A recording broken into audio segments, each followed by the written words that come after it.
Law enforcement officials warn you to always lock your doors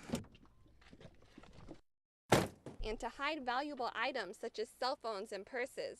Baldwin County is much more than a collection of farms and beautiful beaches. They also want to play a major role in the Airbus supply chain.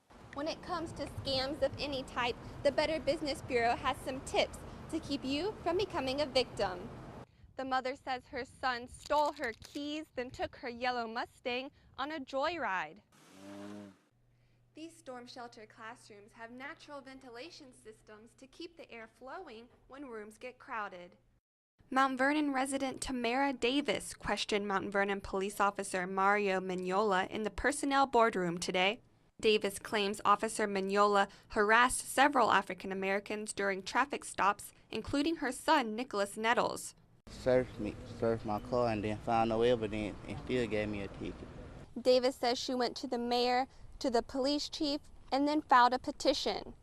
Davis filed her complaint with the board in April. This is kind of an unusual situation. Typically, the way the personnel board gets involved is that the employer, my client, the town, makes a disciplinary decision with respect to one of its employees. Davis is happy she took the issue as far as she could. We is standing up today. We is tired, and we is not going to take this no more, and we want the town of Mount Vernon to know. But Mignola is certain there were no faults in his actions. I'm absolutely confident that I followed the letter of the law. So what happens next? They're going to have to decide who's telling the truth. My experience, practicing law for almost 19 years, the person with the most compelling story is based on the truth. The personnel board will decide that in 14 days. In Mobile, Emily Hill, Fox 10 News. Fort Condy has housed numerous historic artifacts, but new displays of artifacts that haven't been seen for about 50 years will soon be unveiled. From bones to pots and even defense weaponry, these items will help vividly show Mobile's history. It's going to be incredible. This is going to be some things that people haven't seen for a long time at the fort, and it's really going to kind of bring history to life for people. Madison Jones was touring the fort today with her family and says she's looking forward to seeing new exhibits. I'll probably bring my kids since they got new attraction because they don't want to see the same things over and over. Although the new exhibits are not open yet, they're expected to draw in quite a crowd.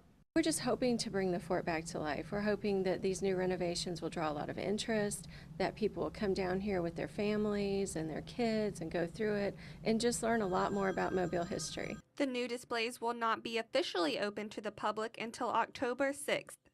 Reporting in Mobile, Emily Hill, Fox 10 News. The Mobile County Commission and the city are set to vote on contracts with McGowan LLC to allow a large shopping center near Hank Aaron Stadium. Mayor Sam Jones told us earlier this week that the complex will have a great economic impact on the city.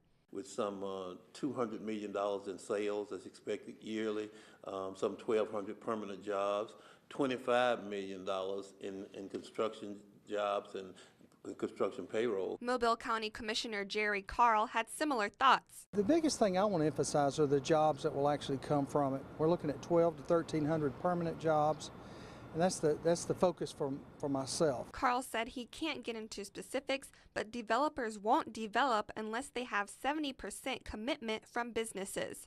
The City Council will vote on Tuesday, but what we do know is there will be a wholesale warehouse on this property.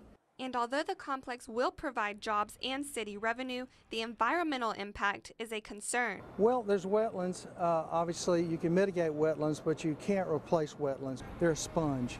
And we keep doing away with those sponges before long. It's like pouring water on concrete. Carl says information from environmentalists will be discussed during Tuesday's meeting. Reporting from Mobile, Emily Hill, Fox 10 News.